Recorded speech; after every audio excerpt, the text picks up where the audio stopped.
You are listening to a free version of the Majority Report with Sam Steeder. To support this show and get another 15 minutes of daily program, go to majority.fm, please. The Majority Report with Sam Steeder. It's Thursday, February 14th, 2019. I'm Michael Brooks on a Michael Thursday.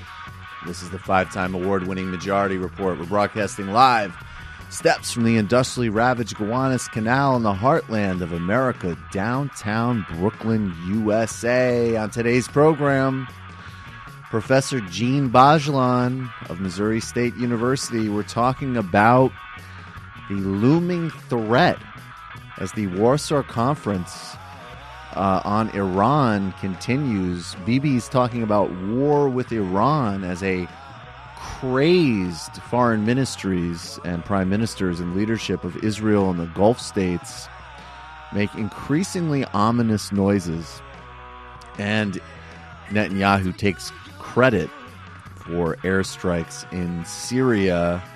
Europeans fighting to maintain the Iran deal as the U.S., Israeli, Emirati, Gulf, and Saudi axis seems to be pushing for global catastrophe. We'll talk about that with him. Plus, an update on Kurdistan, the leaders of the most promising political party in Turkey, political prisoners under Erdogan. We'll be talking about that with Professor Bajalan.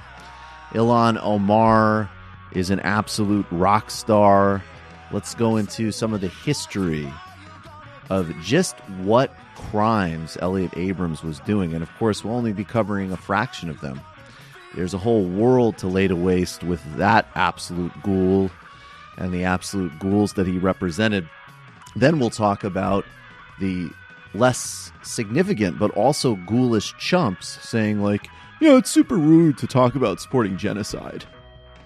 He's very nice in the coffee room. New York City wins. The Amazon scam is canceled. Organizing works, folks. Bye-bye. Goodbye. Thank you. Many people are saying it. Good time as any to knock on some doors and make some contributions to Nomiki Konst, her great campaign for New York City public advocate, and her advocacy part of the effort against canceling that nonsense. The House passes a measure to stop U.S. support for the slaughter in Yemen. However, there is a significant caveat that was put in there that might dilute the effect of that legislation. Paul Manafort admits, oh, he lied. And Cuba suggests that U.S. is moving planes in a strategic fashion towards escalating even more as they continue to choreograph this attempted coup in Venezuela. Natural catastrophe in Zimbabwe as anti-austerity protests continue there, similar to the ones in the Sudan. Ruth Bader Ginsburg isn't looking to quit, but Judge Clarence Thomas, who should have been removed quite some time ago from the court, is considering doing just that. Potential new ludicrous charges against political prisoner Lula da Silva in Brazil as Brazilian defense forces move in and engage in indiscriminate killings in favelas. And NRA-style gun laws are unleashed on Brazil.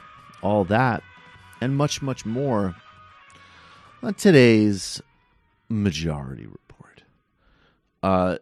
So, folks, I want to say we all saw the incredible Ilhan Omar clip with Elliot Abrams. It's embargoed, and actually Sam did have a legit defense. He said, look, I've been hating Elliot Abrams since you were in diapers. And fair enough. We're going to, not only actually are we going to play the clip tomorrow, but there's actually going to be a good interview specifically on the just literally endless crimes and just complete inhumanity of the relentlessly grotesque Elliot Abrams and the relentless grotesqueness in U.S. foreign policy, defense, intellectual, and diplomatic establishments that he represents, as well as this just like bizarre toadying defense of a guy who, at the very least should be disgraced, if not in prison. So we'll get to that, but we're going to go in the second half on some of the specific histories of El Salvador and Guatemala. But we just want to sort of give you a teaser in this opening segment here, because first here's Ilhan Omar. And I just got to say, I did an analysis of it. People should check out at the Michael Brooks Show YouTube page on the freak out about her Israel statements. And, I think there's actually subtleties and nuances to get into here, including a critique of outrage culture, frankly, as well as also the fact that everybody can, improve. God's working on all of us, as these Sumeros say.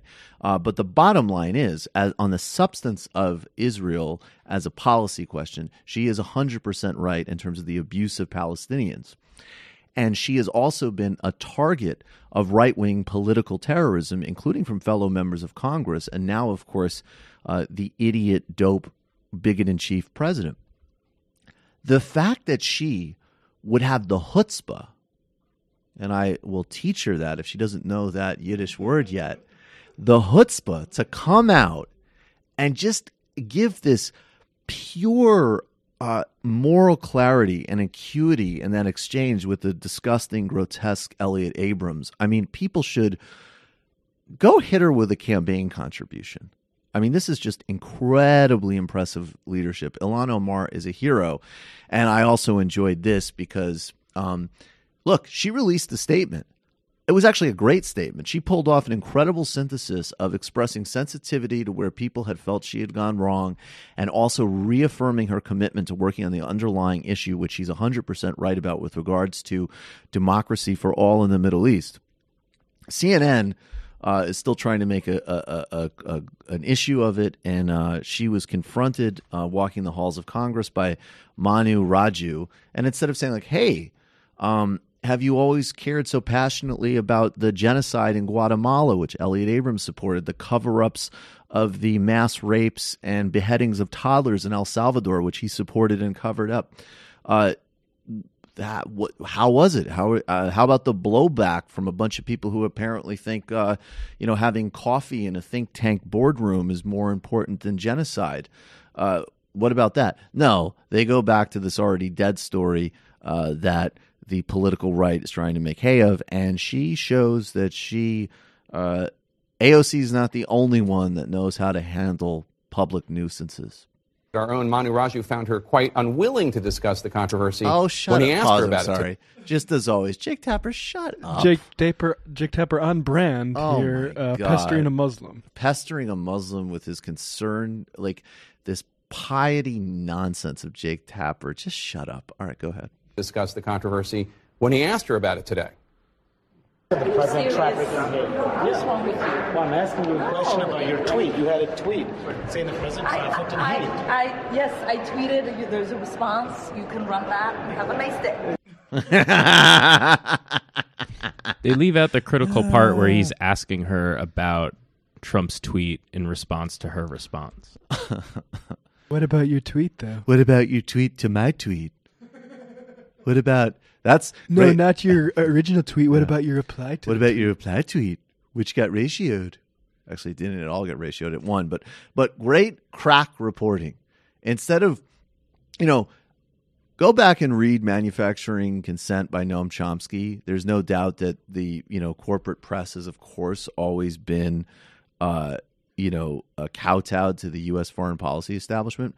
But we're still going to play a throwback clip of the 1980s of Peter Jennings talking about the mass murder that the Reagan administration backed in El Salvador. And in 2019, CNN is like, you know what? Don't even worry about the Guatemala genocide stuff. Let's go try to talk about her Twitter drama with Trump. Pathetic. Speaking, you said give money to Ilhan. Yes, indeed. Jesse Kelly here, if you want to put that up, Brendan. Who's apparently, I think, a Republican. What does he say here? The Jesse Kelly show. He's the guy who was really upset that his kid was doing a robotics competition. He was talking about getting drunk all weekend. embarrassed by his son who does robotics competition. My son's a nerd. So Jesse says Republicans should be pouring money into Ilhan Omar's re-election campaign. If you're a Republican and you wanted to plant a destructive parasite, I mean, that's some interesting language there. I was going to say, that's an interesting... and actually, if you think of, well, this doesn't apply because she's Muslim, she's not Arab, but if we expanded Semite to include Arabs at least, the phrase parasite in relation to any Semitic people, I'm going to say, pretty strong. Not good. Not skillful. What exactly would you be doing differently than what she's doing? It's glorious. I'm donating. Please, Republicans, please donate to Ilhan Omar. You are totally right. Actually, as a matter of fact, You're owning the libs. Yes. Every time a Republican donates money to Ilhan Omar, a transgender equal civil rights bathroom is closed or something. I don't know. We cry liberal tears. Don't do it. Oh, no. Please, Republicans, don't send money to Ilhan Omar. Or a unisex bathroom will be segregated again. Yeah. Oh, no. Please don't. I guess it probably is easy to do reverse psychology in these idiots. But no, I mean, don't listen to Jesse Kelly. Oh, no. If you're a Republican, don't contribute money to Ilhan Omar. Okay. And I just want a couple, as I say, foreshadowing, because we're going to go more into depth in terms of Guatemala and El Salvador, and then tomorrow with Elliot Abrams. I mean, there's a whole world to lay to waste with this guy, and all obviously U.S. foreign policy that he represents. I've kind of had a soft spot for Kilmeade recently, and I mean, just in the sense that occasionally he seems to not, he's sort of been caught up to like 2002 in terms of like overt racism. And he can have instinctively human responses, which are normally conditioned out of Fox News. Right, which you'll never see from a Ducey. But I just want to, I mean, look, it's Fox and Friends. They're stupid. They're immoral. They don't know anything. I just want, as a foreshadowing, just to be really clear, when we talk about like what the Reagan administration backed in El Salvador in the 80s as an example, we're not talking about, like, I don't know what they mean. Maybe it's almost like you're trying to conjure almost like a Singapore image. Like, oh, like Lee Kuan Yew had to arrest. And by the way, this is wrong too. But you're conjuring an image of like, oh, well, you put some people in jail, you shut down some newspapers, which by the way should be unacceptable in and of itself. But just to be really clear here, there are documented cases of El Salvadoran soldiers going into a family's home, beheading everybody, and then doing it around a table so that the heads are reattached to the body with oh no hands on their faces and a bowl of blood in the middle of the table. I mean, you're talking about the types of things that honestly, I mean, I guess if you were looking, some persons have said ISIS would be similar. That's true. And then some stuff that you would see in the cartel wars was the governments that the Reagan administration was not only financially and politically, but like morally backing, like greeting in the White House. And there were endless contemporaneous reports of what was happening. And Elliot Abrams was going, I don't see that I don't think that's true. So just to be clear here, as we laugh at the, in this case, as dumb as he is, just totally immoral, Brian Kilmeade, keep that in mind. She's accusing him of being a liar and wanted to know about the Iran-Contra affair. He is a liar. Well, she was, in El Salvador, in Nicaragua, in that region, Bolivia, there was a communist infiltration in the 1980s, and President Reagan wasn't going to have it. He was going to make sure that the Russians and then the Soviets were not going to infiltrate and take over our hemisphere. So to do that, you had to do some extreme work. He's part of that work, and the efforts of that gave us El Salvador, which is closer to a democracy than not, right. And Central and South America are the president should be very proud of his foreign policy. For this freshman congresswoman to be that dismissive and condescending to someone like Elliot Abrams is beyond the pale. Democrats should all be embarrassed. Yeah, we should really be embarrassed. First of all, he was a liar. He was literally pardoned for his role in Iran-Contra. That's on the public record. I know obviously there's no research staff there. And then, I mean, again, extreme work, as he sounds like the general character in Doctor Strangelove. That is an amazing on-the-fly euphemism. I mean, very revealing. Orwellian's overused, but what other word could you use to describe that? I mean, I thought collateral damage was a cynical evasion of a profoundly ugly truth. Extreme work? I mean, what is this, like a new, like Kilmeade's new regimen at the Equinox? I mean, wow. Beyond disgusting. All right, we're going to take a little bit of a break, and we will be right back with Djene Bajalan.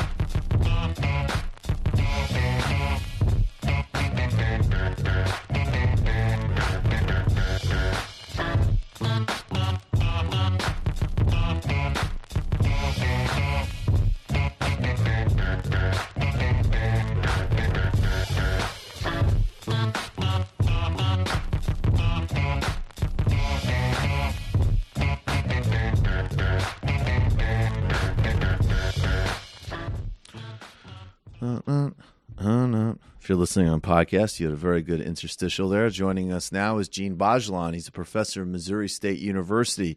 He's also a regular on TMBS. Djene, thanks so much for being with us.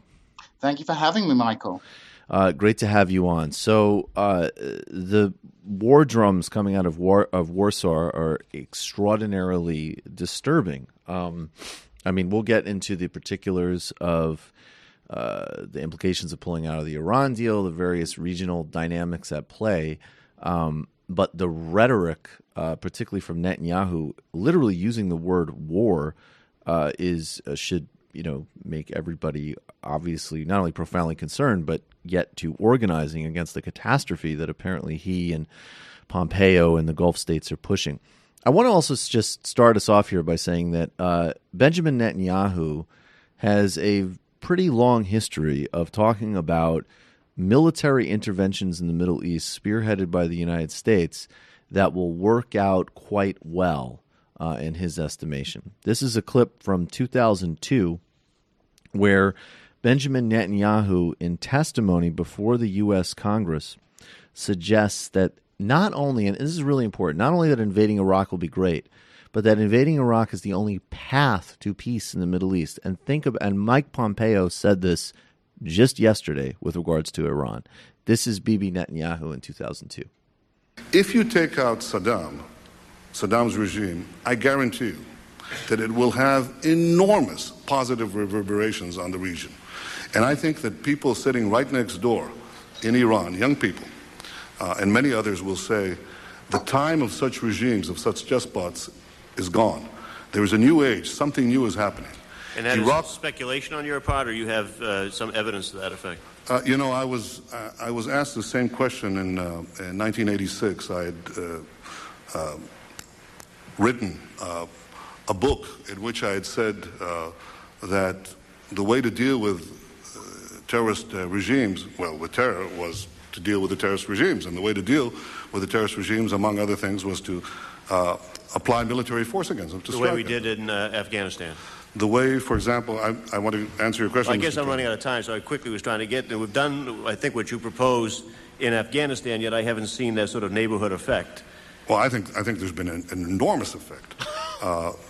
The effect was, we were told that there would be a contrary effect. First of all, people said that there would be tens of thousands of people streaming into Afghanistan, zealots who would be outraged by America's action, and this would produce a counter-reaction in the Arab world. But I think you're now saying that when you take an action like we did in Afghanistan, we're going to see all the other countries just fold. No, what we saw is something else. First of all, we saw everybody streaming out of Afghanistan. The second thing we saw is all the Arab countries and many Muslim countries trying to side with America, trying to be okay with America. The application of power is the most important thing in winning the war on terrorism. If I had to say, what are the three principles of winning the war on terror? It's like, what are the three principles of real estate, the three L's, location, location, location? The three principles of winning the war on terror are the three W's, winning, winning, and winning. The more victories you amass, the easier the next victory becomes. The first victory in Afghanistan makes the second victory in Iraq that much easier. The second victory in Iraq will make the third victory that much easier too, but it may change the nature of achieving that victory. It may be possible to have implosions taking place. I don't guarantee it, Mr. Turney, but I think it makes it more likely, and therefore I think the choice of Iraq is a good. Okay, so in addition to the fact that Benjamin Netanyahu is some form of neo-fascist, not being news to anybody with his 2002 clip, just spell out all the ways in which he was so arrogantly and catastrophically wrong there. Well, I think you can look at that statement within the context of, judging the Iraq invasion on the metrics that people like BB Netanyahu and people in the Bush administration put up for them. And it's been a failure even in their terms. So, for example, we're going to be talking about Iran and the growing influence of Iran. Well, if we look at what the Iraq invasion did, it's enhanced the Iranian position in Iraq to sort of a massive degree. Now you have sort of a pro-Iranian government in Baghdad. That's not to say the Iraqi government is a tool of Iran, but Iranian influence in Iraq has increased since the Iraqi invasion. So even by their own metrics, it's really hard to argue that the Iraq war was a success. Today, Iranian-backed militias are, the popular mobilization units are part of the Iraqi administration. And in fact, Iran and the United States, even under Trump, have been cooperating in the fight against ISIS in Iraq. So, even judged by sort of what BB Netanyahu was obviously pushing But broaden it out. I mean, that's true, but broaden it out for just the broader humanitarian security. I mean, this is just because, again, it would have been wrong thing to do even if it was a quote-unquote success. So, yes, it failed even by their own metrics, but this was massively catastrophic and, well beyond a sort of natural relationship between Iraq and Iran. Well, what we've seen basically is, Al-Qaeda today are kind of forgotten. We all think about ISIS, but if you remember 10, 15 years ago, Al-Qaeda was apparently the scariest thing on the block. But, we ended up with something worse, and that's ISIS, which is metastasized within the context of state collapse in Iraq, a complete failure after the invasion, and an invasion that was ill-conceived in the first place, which didn't really, there was insufficient planning, and just looking at just the moral case for the war, it was completely unprovoked. So on an international basis, it was an example of the United States taking this preemptive action. So it's sort of and of course the humanitarian cost for the people of Iraq and in the neighboring region has been enormous. We had mass ethnic cleansing in Iraq. There was basically a civil war taking place. Hundreds of thousands have been killed, and it's very hard to argue that on any level that this has been a success. And the notion that this opened the way for sort of the spread of democracy in the Middle East seems a little bit absurd to me.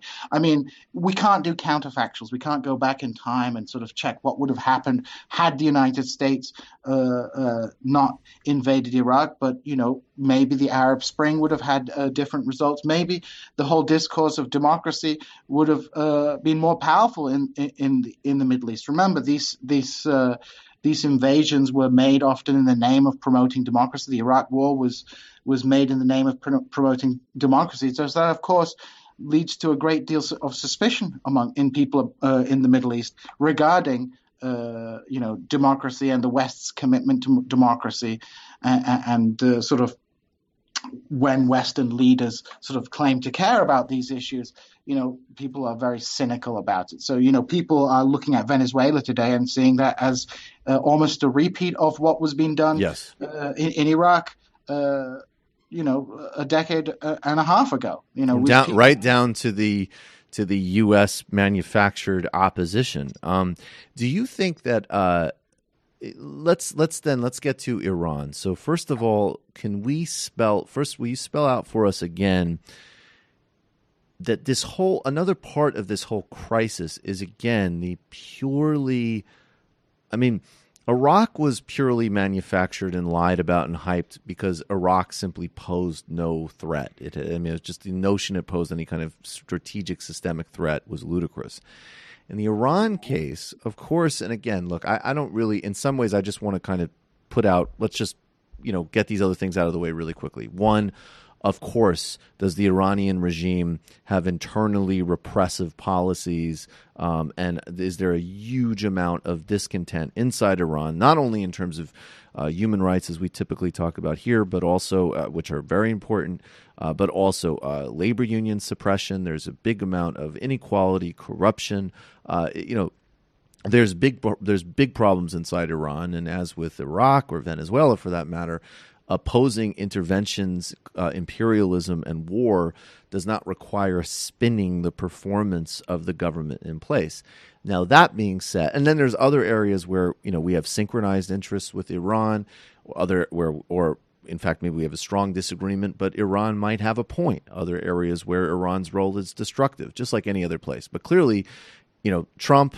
The United States, Israel, and Saudi Arabia are obviously in no position to talk to anybody about human rights. And more importantly than any kind of hypocrisy point, you had this incredibly effective and successful Iran nuclear deal that was working. And that's why the Europeans are still trying to preserve it. So can you walk us through the deal, the success of it, and how that's playing out in the context of this just entirely fake manufactured crisis?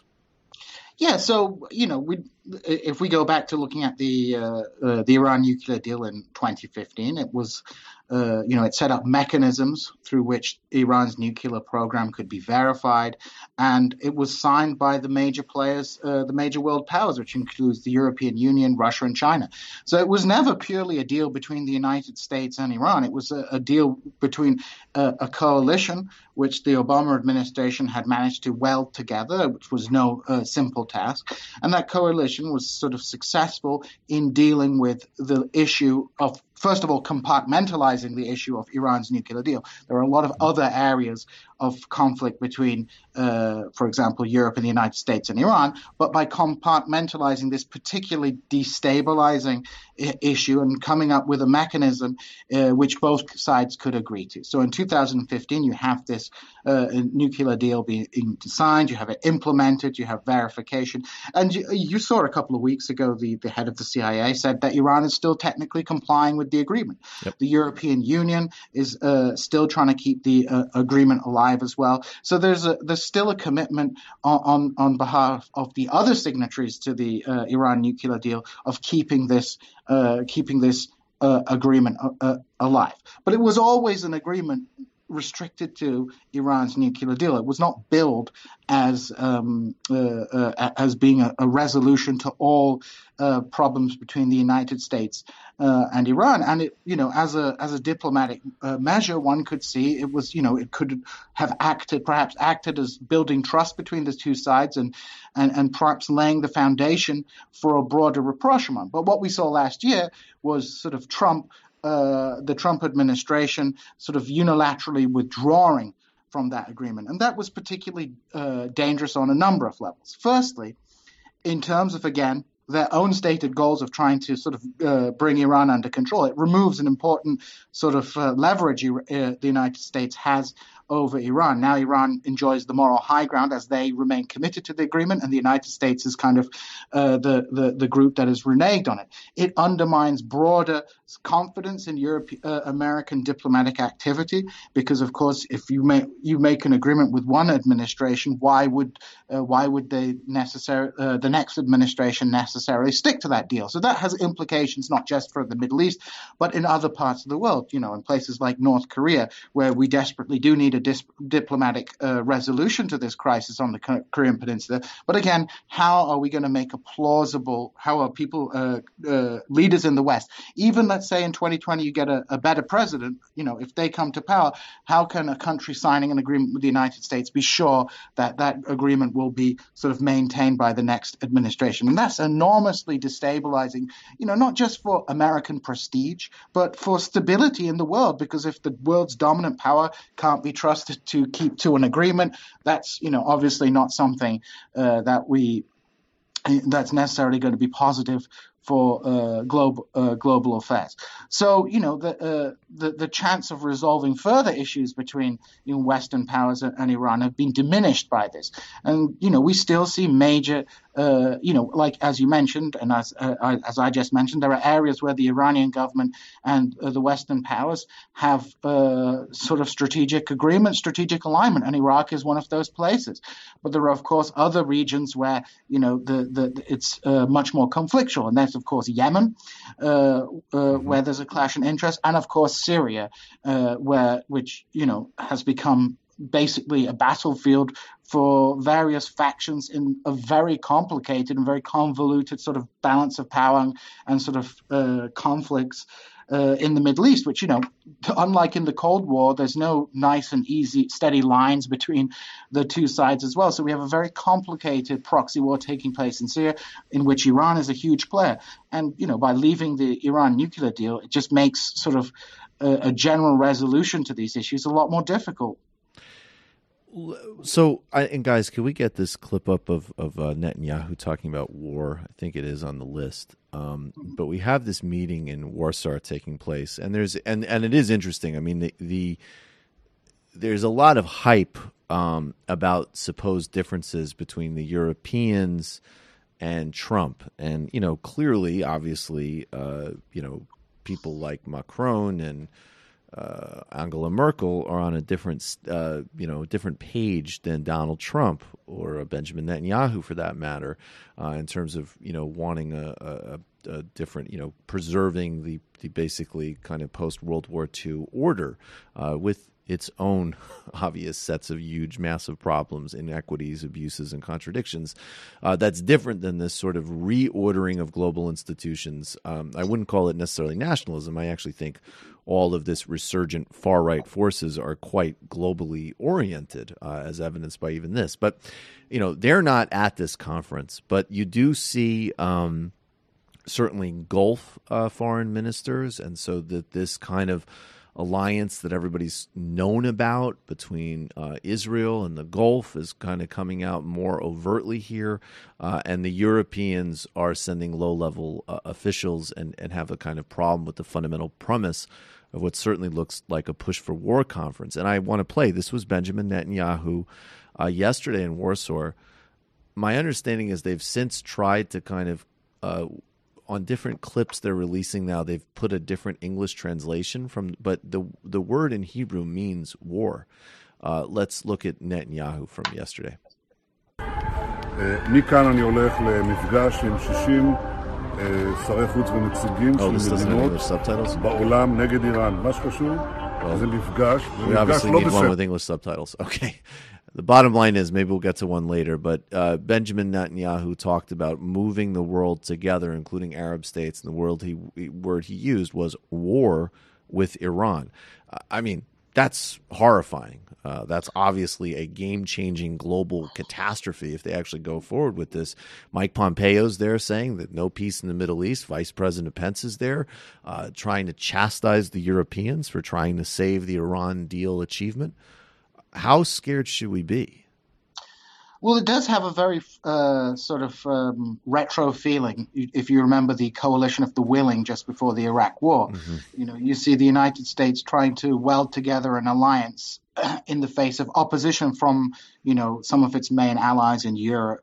The reason the conference is taking place in Poland is because, Poland has a right-wing government that is sort of very is close to Trump ideologically, but also kind of wants to be in Trump's good books because they fear Russian aggression. They fear, Trump's relationship with Russia. I think they've even asked for a new military base to be built in Poland, and they promised to call it Camp Trump, trying to appeal to him.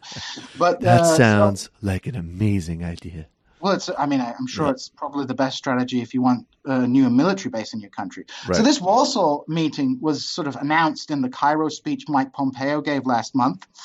And, it was initially supposed to be this meeting on Iran, although since then there's been sort of an expansion. You have, talk about the Israeli-Palestinian Jared's peace plan coming out. There's going to be discussions on Syria, discussions on Yemen. And, Pompeo is touting the fact that some 60 nations from all the continents in the world are there. Of course, many of the major players aren't there. We have Israel, Saudi Arabia, the U.S., the Gulf countries there like Oman and the UAE. But we don't have we don't have the EU top diplomat. The Lebanese aren't there. The Palestinians are there. Jeremy Hunt, the British foreign minister, is there, but he's only there to talk about Yemen. So sort of Warsaw was an attempt to sort of build this coalition against Iran, but to get, to stop it from sort of falling through in its entirety, I think they've agreed, the Americans agreed to put a few more topics on the agenda. So now we have, BB's statements about war with Iran. Now, I'm not an expert in the Hebrew language, whether this was a mistranslation or whether. To be clear, Gene, I mean the first, most people I've looked at have who know this well have definitely said that is the correct translation. But I think the most clarifying is that if I recall correctly, the first tweet out of this was from the official prime ministerial account of Israel, and that was their translation.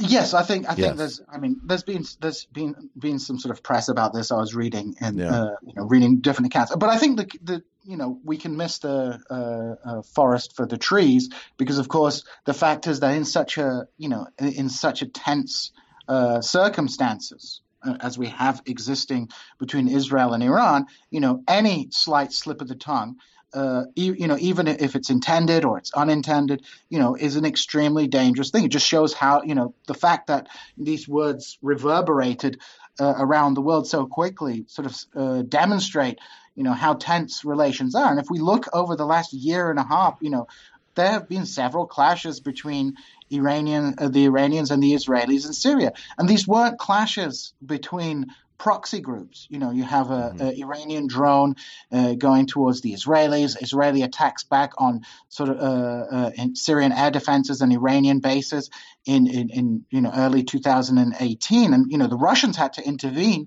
to de-escalate that conflict. Again, when Trump withdrew from the Iran deal in May, this was almost immediately followed by Iranian rockets and Israeli strikes in Syria. So we've been seeing this escalation and ongoing sort of conflict between the Israelis and the Iranians. There's limits to it. This is not an all-out war, but this is definitely a conflict that's taking place, and there are military forces involved. So let's actually play that clip. We have it because there's another part of it that I want to ask you about. This is with translation of Netanyahu from yesterday. We just came from an excellent meeting with Oman's minister responsible for foreign affairs. That's what he's saying. We discussed additional steps we can take together with countries of the region in order to advance common interests. That will continue. From here, I'm going to a meeting with 60 foreign ministers of envoys from countries around the world against Iran. What is important about this meeting, and this meeting is not in secret, because there are many of those, is that there's an open meeting with representatives of leading Arab countries,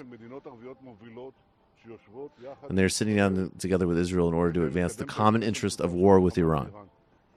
All right. To me, I will editorialize. I think we should be enormously concerned by this, and I think the push is rather obvious coming out of these three centers, the U.S., Israeli, and the Gulf. But the thing that I'm confused about there is my understanding from the Obama process that led to the Iran deal was that actually Oman was an interlocutor and helped pave the way for that deal.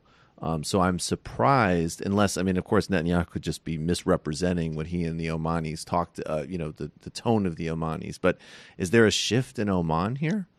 Well, Oman has a long history of relations with complicated relations with Iran. The Shah, for example, sent troops to Oman in the 70s to help the Omani monarchy against left-wing insurgents. And of course, there are religious ties between Oman and Iran. Oman is it's a different sect of Shiism, but it's a Shia-dominated country.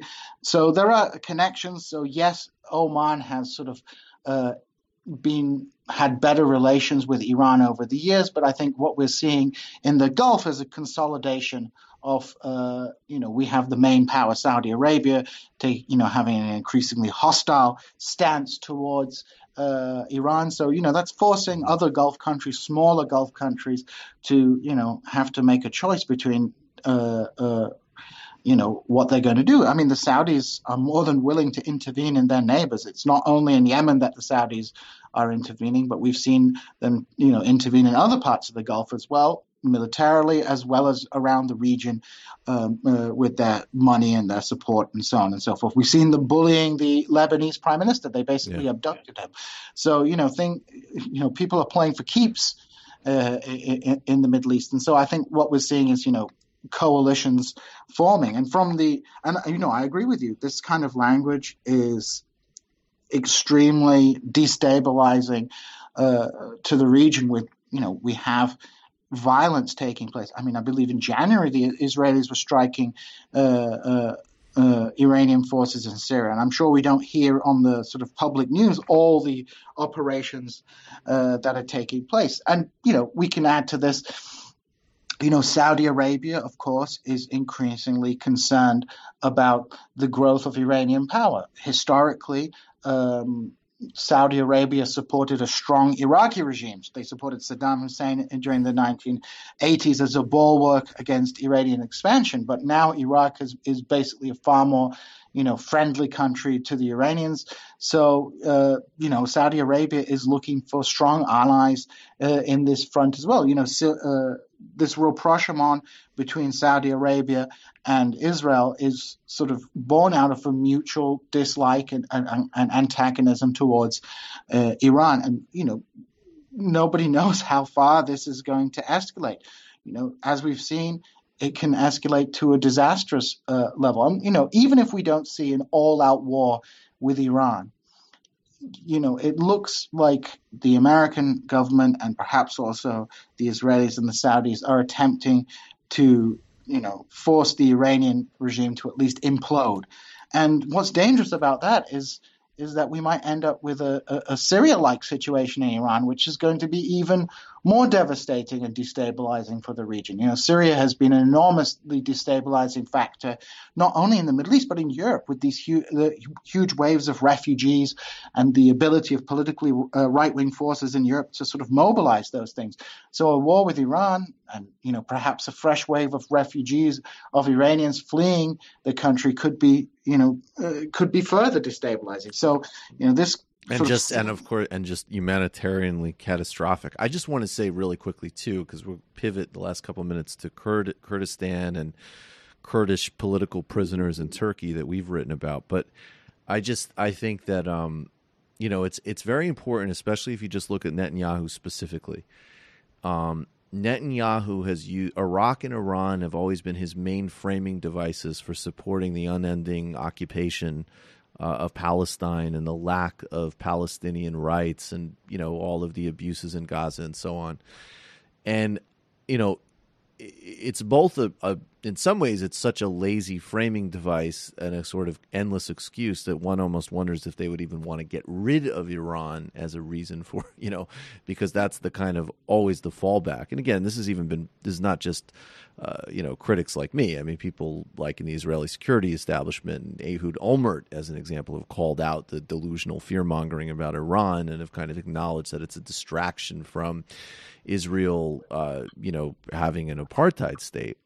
But I think, I will say that very specifically when you correlate the language of that 2002 clip on Iraq and you look at Mike Pompeo, who is also, an extraordinarily dangerous and extremist figure in foreign policy making, I think that we need to. I think you're right, and I'm not a doomsday person. And as horrifying and as catastrophic and as terrible and as disastrous as this administration will always be, there was some catastrophe scenarios that I didn't really see in the same way, or even things like the Russia thing doesn't cause me, various conniptions it seems to cause people. But I've always thought that there is a serious contingent here in that far right axis emanating from the Emiratis to Tel Aviv to DC that might want to do something incredibly reckless and dangerous here with Iran. And I just think we need to be, incredibly focused on this and aware of it, because it could not be more dangerous in either of the scenarios that you outlined. And by the way, including even just this present scenario. Let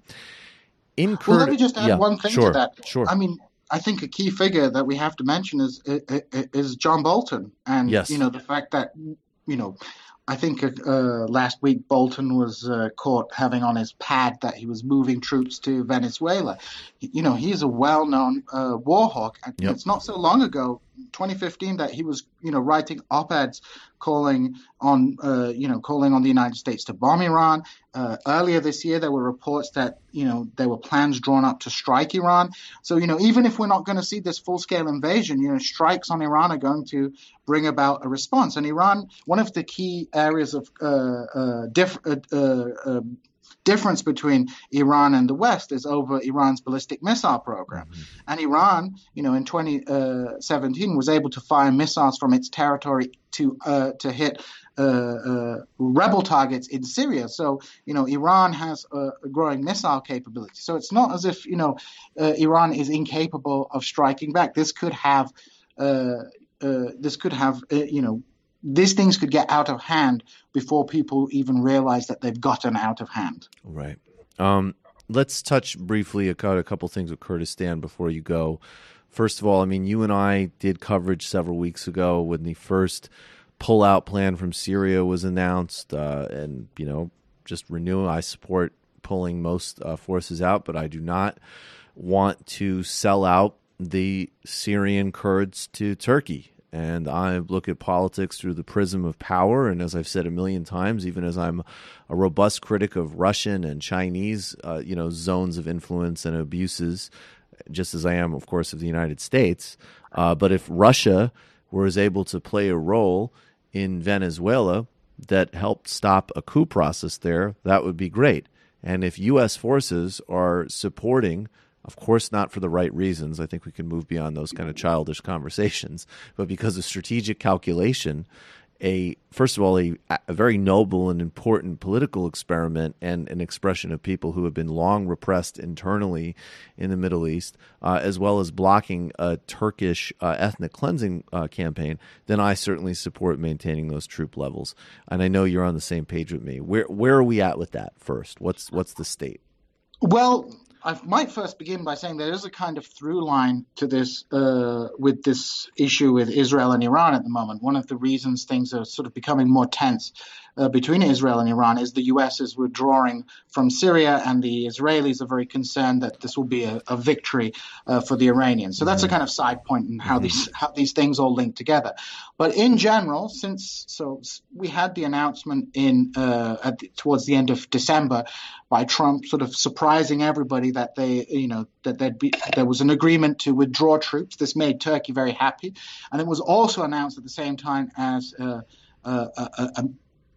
military deal with the Turks for the Patriot missile system and for some fighter jets as well. So what it looked like at the end of December was sort of a replay of what had happened in the 1970s. The United States had backed Kurdish guerrillas, but as soon as they managed to sort of sort out their bigger issues, the Kurds were dumped and sort of left to the hands of their enemies, in that case, the Iraqis. At this time, it looked as if, the Americans were about to declare victory over ISIS, pack up and go home and leave the Syrian Kurds at the tender mercies of the Turkish military. And, just as the Americans were announcing they were leaving, you had Turkish officials promising that the Kurds in Syria would be sort of unceremoniously executed and dumped in ditches and buried in their ditches. So very inflammatory language. And apparently that's one of the reasons that General Mattis sort of resigned, was, he was kind of felt, he was being made a fool of because, he'd promised these people one thing and now they were going to be left to the mercy of the Turks. Now, what has happened since then has been utter confusion. So we've had the sort of, it's painfully obvious that ISIS hasn't been, defeated. As Trump was making the announcement, there was, still fighting going on. There's still fighting taking place, but certainly we are coming to the end phase of the ISIS campaign, or at least defeating the territorial caliphate. So, we're beginning to talk about what are we going to do with all these foreign fighters? What are the Syrian Kurds going to do? Are they going to send them back to America or to Britain or France, wherever they come from, and so on and so forth. So that conflict is certainly coming to an end, but there doesn't seem to be any appetite amongst the military to be withdrawing so quickly, especially with the idea that ISIS could reemerge. You have the sort of more hawkish elements within the foreign policy establishment. You have people like Bolton and Pompeo who seem to be trying to navigate between making Turkey happy, who wants a U.S. withdrawal and wants to be able to move in to Syria to force the Syrian Kurds out of the areas that they control, because, of course, Turkey regards the Syrian Kurdish forces, the Syrian Democratic Forces and the YPG, as being an extension of the PKK, which is the insurgency organization that is operating within Turkey. Now, what's happened now is we have America saying on one hand, it's going to defend the Kurds, and in a tweet, Trump even threatened economic war with Turkey if they attack the Kurds. But at the same time, the United States is offering Turkey a safe zone, saying that, okay, you can have some kind of safe deployment zone. Now, this makes no sense, because if you know the geography of Syria, you will know most of the Syrian Kurdish areas are within 10, 20 kilometers of the Turkish border. So the creation of a Turkish dominated safe zone would mean almost the entire occupation of the Kurdish areas of Syria. So we have these sort of two different tracks taking place. Bolton, for example, traveled to Ankara, and apparently his promise to protect the Syrian Kurds enraged Erdogan so much that he refused to meet with him. Mm-hmm. Then you had Lindsey Graham, who has been critical of Turkey, sort of going to Turkey and talking with the Turkish government. And you sort of have this weird position where America says, okay, we recognize the PKK are terrorists, but the YPG and the Syrian Kurds aren't terrorists, they aren't the PKK, when, there is certainly a crossover between PKK membership and YPG membership. So there's a kind of willful self-delusion. So again, nobody knows what's going on. There were senior Syrian Kurdish officials came to Washington. Ilham Ahmed, who was representing the Syrian Kurds, spoke to Trump, and Trump apparently said that he loved the Kurds. So nobody knows what's going on. People on the ground are very skeptical now that the U.S. will withdraw, and more so since Congress has acted. Recently, there was a bipartisan resolution put forward by Marsha Blackburn and Tammy Duckworth, calling on Trump to sort of prevent a war between Turkey and the Syrian Kurds, because the Syrian Kurds have fought alongside the U.S.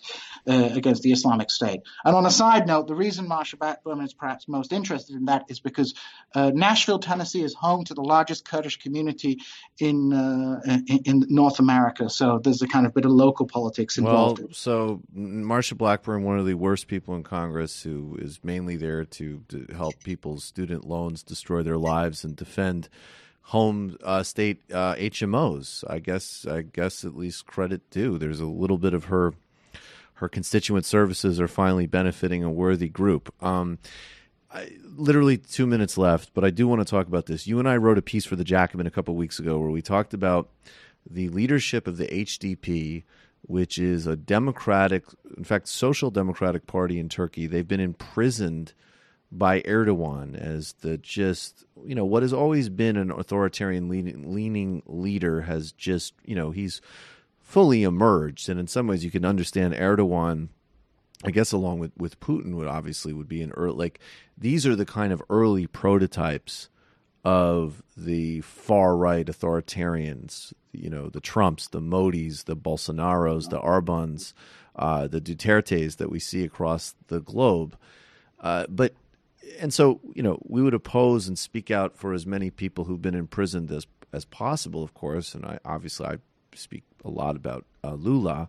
But there is something, the reason we wrote this piece is not only is the imprisonment of these leaders of the HDP completely, comically unjustified and abusive in and of itself, they actually represent a political tendency which is not only enormous promise for Turkey, but actually holds a different key to politics potentially in the Middle East.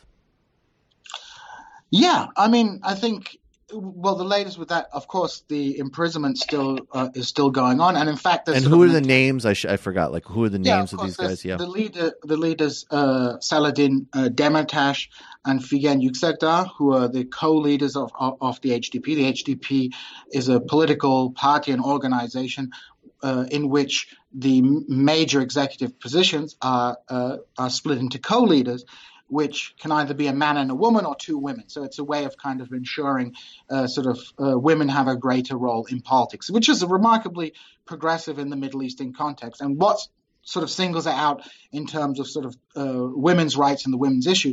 Many reforms that are orientated towards liberating women are top down, into forcing people to take off their headscarves and so on and so forth. But this is actually a bottom up sort of form of women's liberation in which women are actually participating and are not being given rights from the top down. But I stray from the point there, in that, yes, we're continuing to see a persecution of the HDP in Turkey at the moment. Local elections are coming up very soon in Turkey, next month. So Erdogan is obviously trying to harden up his nationalist base. His tough rhetoric against the Kurds in Syria is part of it, and his tough rhetoric against the Kurds inside Turkey, or Kurdish political parties inside Turkey, are part of this. So we're seeing basically Erdogan recently made a statement saying there's no difference between the HDP, the PKK, the YPG. They're all part of the same network. And, we're seeing ongoing imprisonment of HDP officials from the level of parliamentary deputy right down to local government officials. Now, of course, there are protests taking place. For example, Leyla Güven, who is a HDP deputy, is on hunger strike, and she's protesting the continued isolation of the PKK's leader, Abdullah Öcalan. And the reason for doing this is that, in the past, the Justice and Development Party, Erdogan's political party, had been engaged in a peace process with the PKK. At the end of the day, you need to make peace with the parties that you're fighting with. And this has come to an end. So her protest is some people are trying to paint it as being very much part of this Abdullah Öcalan cult of personality, this being pro-PKK, but rather it's kind of call for the two sides to get back together and restart these peace talks as well. So protests are continuing, but the suppression of the parliamentary wing of this social democratic movement, which brings together Kurds, LGBT people, environmentalists, labor activists, left-wing activists, all these groups together, this repression is particularly strong. And Erdogan, as a prototype of one of these right-wing authoritarian leaders, one has to not underestimate him. He is a very successful leader who has a very good, feeling for Turkish politics, who's managed control, very well in the country. But at the same time, we're beginning to see conflicts taking place in Turkey. Turkey is also suffering from mismanagement because of the increasingly authoritarian nature of the Erdogan government. We have massive inflation taking place in Turkey. Inflation has been a perennial problem in Turkey, but in recent years it has been kind of kept under control. But growing conflict between, Turkey's growing conflict in the region, Turkey's increasingly problematic relations with the West are all beginning to take their toll on the Turkish economy. So nationalism, of course, is always a good way of sort of deflecting against these problems. Erdogan recently made a speech and told people to stop complaining about the price of staples and start worrying about how much bullets cost and how much soldiers' uniforms cost, because Turkey is under threat. So Turkey has this very strange and also position. Terrorizing a bad Knicks center too. Is he a bad center?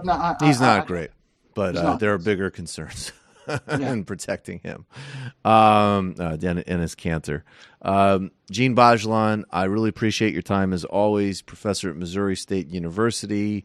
You can obviously find Djene's work so far in the book that's coming out as of the well-written but serious academic variety. You can also see him and hear him on TMBS with both main show and, of course, Illicit Histories. Djene, I appreciate your time. Thank you so much, Michael. You take care of yourself. Thanks, brother. All right, folks. Another banger.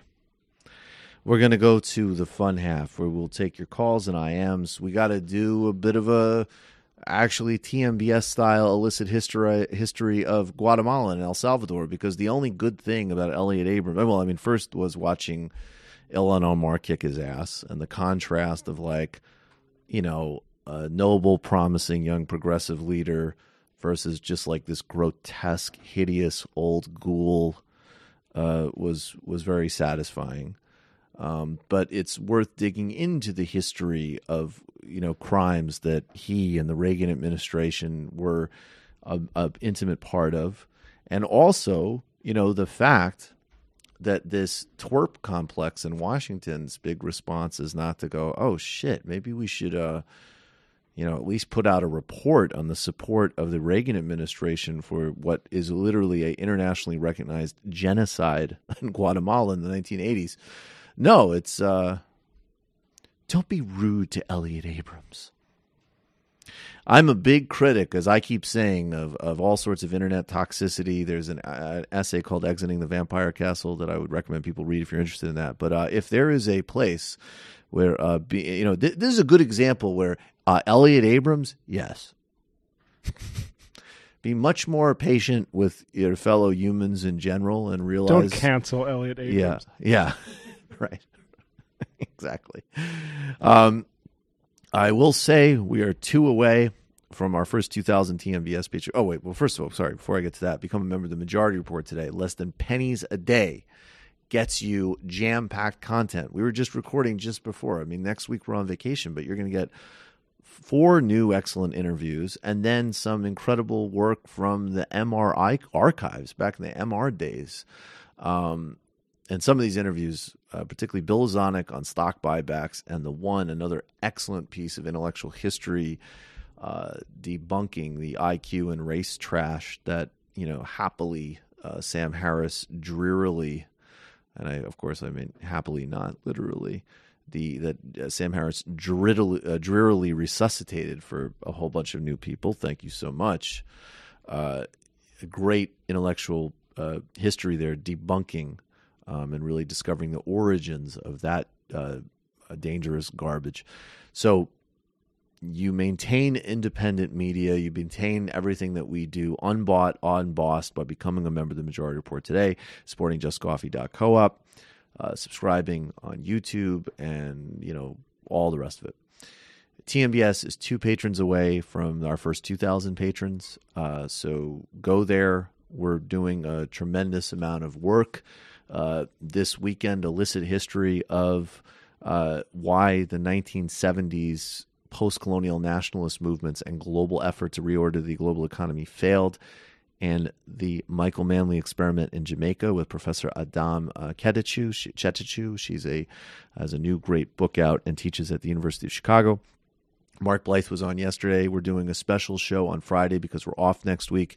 We're going to be fun, and Big Waz is going to call in. Now, there's a link on the Majority, and so patreon.com/TMBS, patreon.com/TMBS. Also go and subscribe to the Michael Brooks Show on YouTube. April 20th, we packed the Bell House, and now it's time for us to pack the Bootleg Theater in L.A. Incredibly excited about the second Michael Brooks Show live show.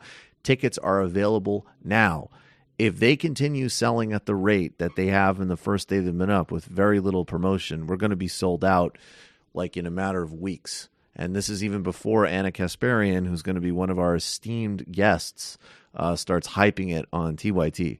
So get your tickets quickly, click on the link, and come see Left is Best West Coast Fest with the fellas from TMBS crew and our great guests, Wozni Lambre, Big Waz, Anna Kasparian, and Nando Vila. Matt. Literary Hangover on Saturday coming is The Unparalleled Adventures of One Hans Fall, which is about a guy who reacts to his artisanal industry, which is a bellows mender, which a bellows is how you would blow air into fireplaces. That gets taken away by capitalism. The artisanal system gets taken away, so he decides to blow up his creditors and go to the moon in a hot air balloon. And it's early sci-fi, so... Wanted to give that character a little fun. And fanfare. we do the entire short story. It's an hour and 40 minutes. The whole episode's going to be like in the it's going to be in the Dan Carlin, Joe Rogan length of podcast. It's going to be up like 3 hours and 40 minutes, but that'll be out on Saturday. That sounds great. It reminds me of because we were talking about how, like Rush Limbaugh's bumper music is actually like a really good song, and it's about basically like Ohio being ruined by strip malls. And it sort of, to the extent that the song does have politics, and it has some, it's like completely antithetical to Rush Limbaugh. But I was just thinking of that short story in relationship to Ohio by the Pretenders. And of course, big announcement, Brendan Finn's Jerry's Dead, Fish Sucks, Get a Job podcast has been launched. All right, folks, we'll see you on the fun half. We will see you on the fun half. We'll see you on the fun half. You are in for it. All right, folks, 646-257-3920. See you in the fun half. Are you ready?